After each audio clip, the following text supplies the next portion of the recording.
Befriending Death. Sri Ravi Shankar said, "One definite thing in life is that everyone is going to die. No one can escape this reality. The only difference is that some people die a little sooner and some a little later. The doctor dies as well as the patient. The king dies as well as the servant. This is a place where everyone dies. The death of your body is inevitable. Therefore, the truly intelligent thing to do is to acknowledge and contemplate that which you know is going to happen one day. Thinking about death isn't a gruesome task, but a realistic one. Remembering that your journey in this world will end one day helps you to see beyond the materialistic level of life. Inspires you to be generous with whatever you have while you're here. Makes it easier for you to let go of ego and false pride. Inspires you to bring more spirituality to your life. Allows you to appreciate the preciousness of each moment. Once you've accepted the cycles of life and death, you also don't feel too upset when your body starts to age. Instead of thinking of them as gray hairs, call them silvery wisdom hairs. Look at those budding wrinkles as beautiful mountain ranges forged from the bounty of your life. When the time comes that your body isn't able to do all it once could, spend more time in quiet communion with Spirit. As death approaches, make peace with everyone and everything in this world, and pack your bags for the next journey wherever it may take you. Consider, remembering that your loved ones will be gone one day can also help you to cherish every precious moment you have in their company. Don't wait for people to die to appreciate them. Don't forget, many great sages have suggested that seekers of truth should remember their eventual death. Here are more benefits that remembrance of death can bring to your life. When you remember death, you're better able to maintain a big picture perspective that keeps you from getting as easily bogged down by insignificant temporary details. As they say, you don't sweat the small stuff. When your self-identification has expanded through remembrance of death, the insufferable ego isn't as big a problem anymore. See Chapter 3 for more about ego. Remembering death, ironically, holds a secret key to the fountain of immortality because it urges you to discover and identify with your deeper self, the part of you that can never really die.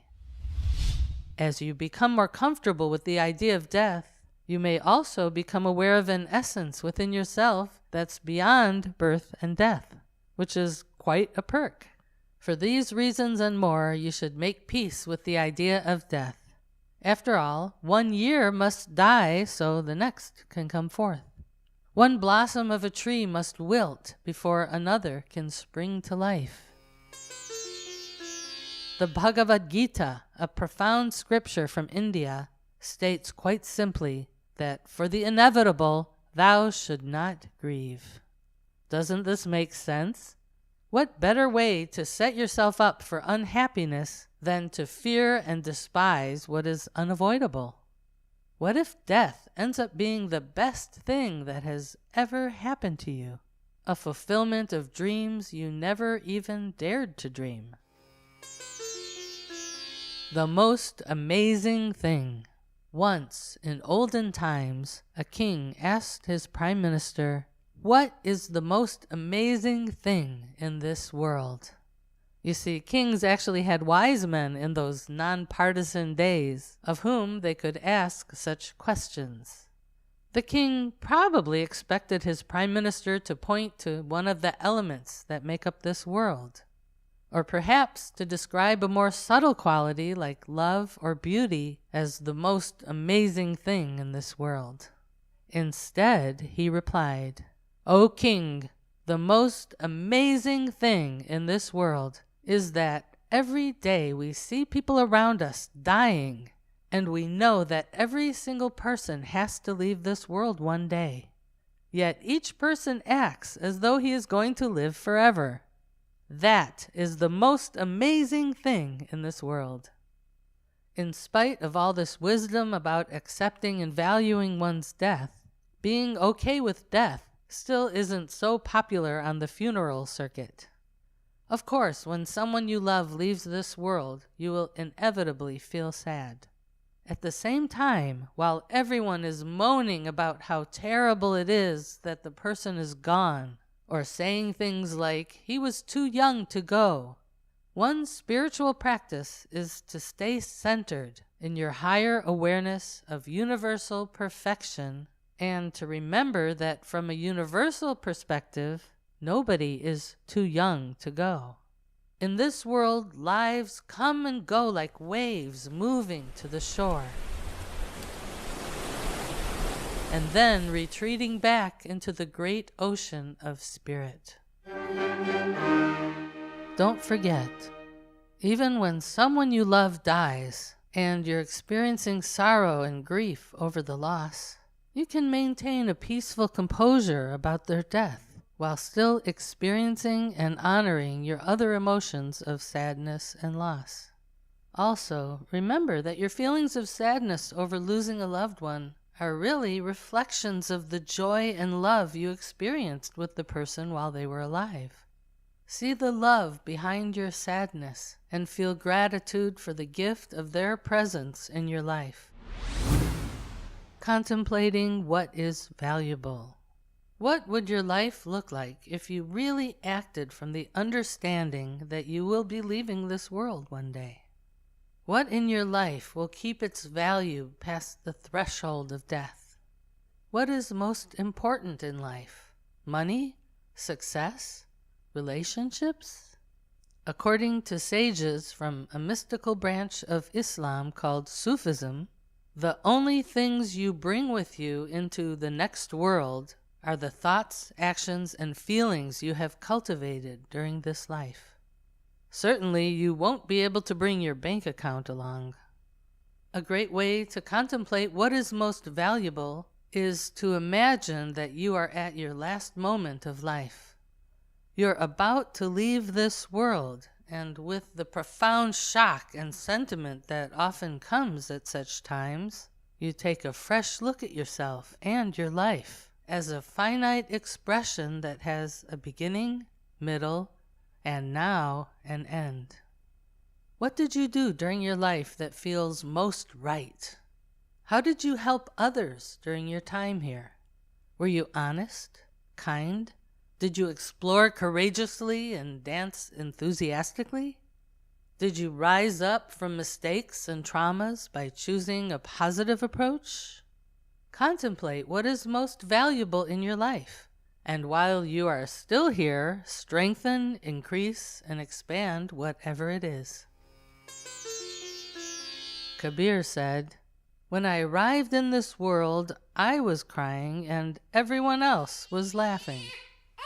May I live in such a way that when I leave this world, I am laughing and everyone else is crying." Here is how Kabir's wisdom quote is sung. Kabira jab hum paida hue jagah se hamaro ye aisi karni kar chalo hase jagaroye.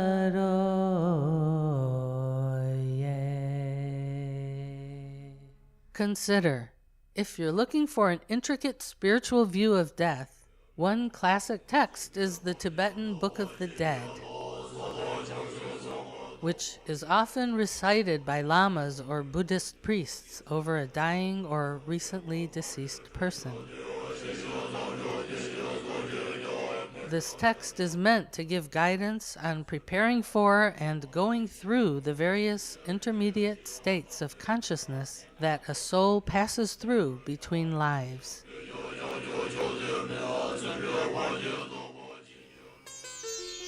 Spiritual wisdom, preparing for your last moment. Some spiritual teachings say that your thoughts and state of mind at the moment of death are what determine where you will go next.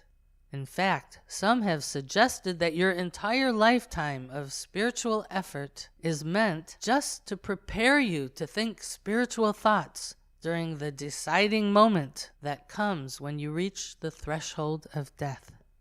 The Sufi poet Jalaluddin Rumi poetically described this moment of decision as a century's worth of work for one chance to surrender. The Indian sage Sri Ramakrishna explained how ongoing spiritual practices prepare you to remember higher spiritual ideas during your important last moment of life. Sri Ramakrishna said, "The soul reincarnates in a body of which it was thinking just before its last departure from this world." Devotional practices may therefore be seen to be very necessary. When by constant practice no worldly ideas arise in the mind, then the God idea alone fills the soul and does not leave it even when on the brink of eternity.